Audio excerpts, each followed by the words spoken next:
I was on the rowing team and I made rowing socks. So I bought a little sewing machine on eBay, spun some socks together, and I was selling them for 50p on this campus 6 years ago.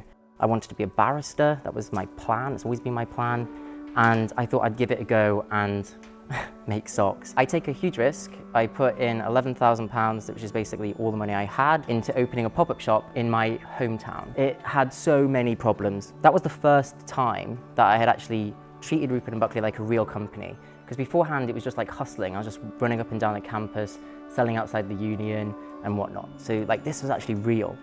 I haven't been here since I graduated 6 years ago, and I am here to go over to Darwin to see exactly where it all started. And this is the bit of the story that's not usually that heard about, and that is the first 2 years, such as whilst I was studying, what was I actually doing in the dorm room, and that was the actual physical making of the socks. So we're gonna head over to Darwin, see if we can get in, sneak through the doors, and see how much it's changed, because already the campus has changed quite a bit already. Shall we go in?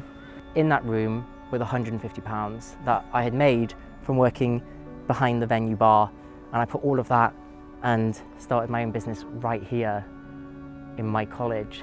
This is where I spent 4 years of my life, 2 of those years building Rupert and Buckley. Darwin's always been kind of forgotten about, as I can tell, because it looks exactly how it did 6 years ago. But the only reason I came to Darwin College is because the dorm rooms have the biggest windows. Just something I wanted to do. I didn't care about an ensuite, I didn't care about any of that. I just wanted a big window. So what actually inspired one of the first ever socks was actually the Darwin College colour, which is orange. And you can see these going right up the stairs. So our first ever colour of socks was orange and black because of Darwin. And my flat was through here. Let's see if we can get through. So this is called the dark side. There's the light side and the dark side. That's my old kitchen. I used to pay people with pizza and wine. This is where I used to go when I used to stress out about exams. Because obviously then I'd remember I have exams, I'm not here to run a business. So I used to climb out the window if I didn't want to walk all the way around. And you can actually see how some of the tiles are missing. Because you'd have to stand on them and leave, and sometimes they would come with you. The Rupert is a middle name that I was going to get, but I never got. One of my favourite names, I really like it. Having Rupert and Buckley, everybody always thought there was two, like I had a business partner. I didn't have a business partner. You know, we would make the socks in the dorm room, and then we would package them up, and they would then go down to a student house of one of my friends down in Hell's Place, and we would that's where we would package them, so we'd like put labels and stuff on, we'd put a movie on, just all chill out and like just do this collaboratively. But by doing that, we kept our costs down, and once again, like there was no way I could have done this without all the support of my friends. I relied so much on their free volunteering help, and now I'm indebted to them for life, really. So that's Wolf College, that's where I used to do all my lectures. And to be honest, there might have been a few lectures where I was on my laptop, meant to be taking notes, but maybe I was designing a new pair of socks or something. Don't tell anyone that, but I was running a business at the same time as doing a full-time law degree. I had to fit it in somewhere, and there we go. I guess you could say that Wolf Lecture Theatre was one of my first ever offices. Although this was a very tough time educationally for me, these years, they were imperative to starting my business. And you know, I look back where I'm here with fondness because they've got so many memories attached to them, and that constant question, should I do business or should I do law, constantly looping in my head when I left this place. And obviously I opted for the business route, and I am just so thankful that I persevered and did that. And obviously there's going to be moments where you're just thinking, I'm just going to quit, I'm just going to give it up. I went right through them, and this was the location that not only founded Rupert and Buckley, but also the location that made me think twice, should I do it, should I not? And when I drove away from Darwin College, the University of Kent, after I graduated, the option was to actually go for it. And I left here and I went straight to Bath to open up my pop-up shop.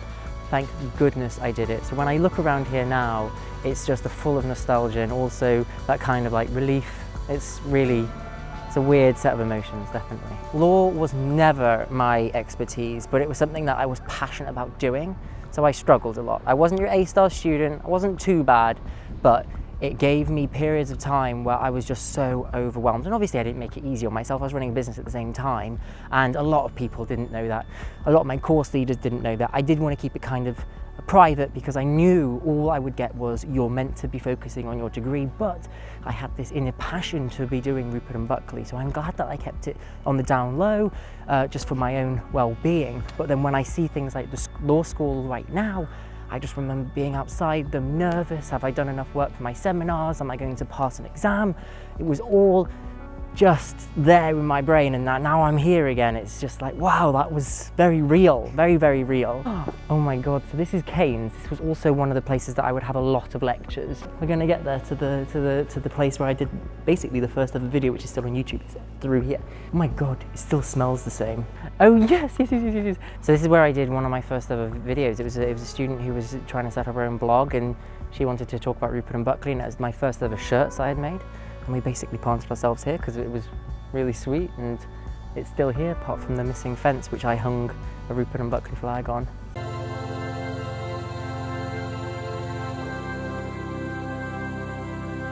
When I first started my course, we had an orientation here in KT1, and this was my first ever lecture hall where I felt properly grown up.